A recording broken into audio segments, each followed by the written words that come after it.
मेरी एक करीबी दोस्त जिसके घर मेरा आना जाना था, जिसे मैं बचपन से जानता था। एक बार उसने मुझसे पूछा कि अगर कोई मेरी लाइफ में कोई है। मैंने मना कर दिया। मेरे मना करने पर उसने मुझसे कहा कि अगर वो मुझे किसी एक ऐसी बंदी के बारे में बताए जो एक दोस्त की तलाश में है तो क्या मैं तैयार हूँ। मैंने हाँ कहा। फिर उसने बताया कि वो एक ऐसी औरत को जानता है जो उम्र में मुझसे काफ़ी बड़ी है, लेकिन उसे कोई स्मार्ट, अच्छे घर वाला और जेन्युइन लेकिन कुंवारा लड़का दोस्ती के लिए चाहिए, जिसके साथ कोई रिस्पॉन्सिबिलिटी ना हो, जो मस्त हो। क्योंकि मेरा दोस्त शादीशुदा था, इसलिए सिर्फ उसके कांटेक्ट में था। दोस्त से पूछने पर पता चला कि वो एक आंटी है। उसकी उम्र कोई 45 साल की होगी। उसका पति मर्चेंट नेवी में इंजीनियर है और 6 महीने में एक बार घर आता है। उसका कोई बच्चा भी नहीं था। अपने अकेलेपन को दूर करने के लिए उसे एक साथी चाहिए था, लेकिन बिना किसी कमिटमेंट के, जिसके लिए मैं तैयार हो गया। उसने मुझे उस आंटी का फ़ोन नंबर दिया और सीधे मेरे दोस्त का रेफरेंस देकर बात करने को कहा।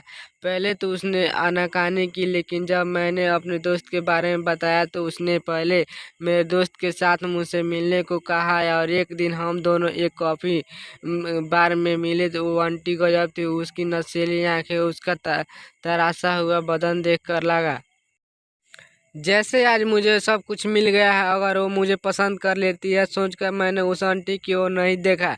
वो मेरी ओर देख रही थी। फिर उसने मेरी ओर हेलो के लिए हाथ बढ़ाया। मेरे दोस्त ने टेबल के नीचे मेरे पाँव दबाया और इसका मतलब था कि उसने मुझे पसंद कर लिया है। अब आंटी और मेरे फ़ोन पर बात करनी शुरू कर दी। हम खूब देर तक बातें करते रहते। हम दोनों अब एक दूसरे से ओपन होना शुरू हो गए थे। फिर एक दिन उसने मुझे अपने घर बुलाया। उस दिन उसे देखकर मैं हैरान हो गया। उसके ब्लैक रंग की साड़ी पहनी हुई थी। काले रंग में वो बहुत सेक्सी मुझे लग रही थी। उसकी फिगर तराशी हुई लगा रही थी। उस पर उसकी काली साड़ी मानो मुझ पर कोई जादू डाल रही थी। उसका गोरा रंग, उसकी फिगर ने मुझे उस आंटी का दीवाना सा बना दिया था। वो मेरे बगल में आकर बैठ गई। हम दोनों ने बात शुरू की और धीरे धीरे मैंने उसे गले में हाथ डाल दिया। शायद उसे वही चाहिए था। फिर अपना सर मेरे कंधे पर रखकर कहा कि उसे मेरी बहुत ज़रूरत है। मैंने उसका चेहरा अपने हाथ में लिया, उसके होठों पर होठ रखे और उसने चूसने लगा। वो भी इसी उम्मीद में थी। अब उसे अपने आप को काबू न कर पाना मुश्किल कर हो रहा था। वो अचानक बाथरूम में चली गई। मैं वहीं पर बैठा रहा।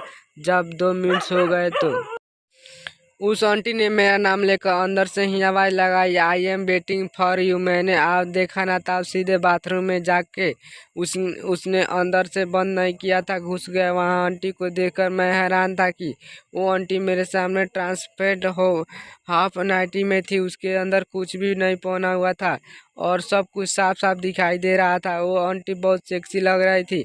उसे देखकर मैं उसकी ओर खींचता चला गया। उसने मेरा हाथ लिया और अपनी तरफ खींचते गई। हाँ, और हम दोनों एक दूसरे को किस करने लगे। वो मेरे कपड़े को हौले हौले उतार रही थी। हम दोनों के अंदर उत्तेजना बढ़ती जा रही थी। अब हम दोनों एक साथ एक दूसरे के सामने नंगे खड़े थे। उसके बदन में वो कोशिश, वो चिकनाहट थी जिसने मुझसे उससे अलग नहीं होने दिया। हम दोनों एक दूसरे को लंबे समय तक चूमते रहे। अब वो समय था जब हम दोनों ने अपनी वासना की आग को शांत करना था। आगे 10 मिनट तक हम दोनों बाथरूम में रहे, वहीं एक दूसरे को संतुष्ट करके वापस ड्राइंग रूम में आ गए। उसके बाद हम दोनों कई बार मिले और कई रातें हम दोनों ने एक साथ गुजारी। लेकिन 1 साल बाद उस आंटी का हस्बैंड उसे अपने साथ ले गया और अब शायद दोनों एक ही साथ है। लेकिन उस आंटी की यादें आज भी मेरे साथ है, जहाँ कोई कमिटमेंट नहीं थी। दोस्तों, आज की यह वीडियो आपको कैसी लगी? अच्छी लगी तो एक लाइक जरूर कीजिएगा दोस्तों, और ऐसे वीडियो देखने के लिए चैनल को सब्सक्राइब कर लीजिएगा। मिलते हैं नेक्स्ट वीडियो में। तब तक के लिए जय हिंद, जय भारत दोस्तों।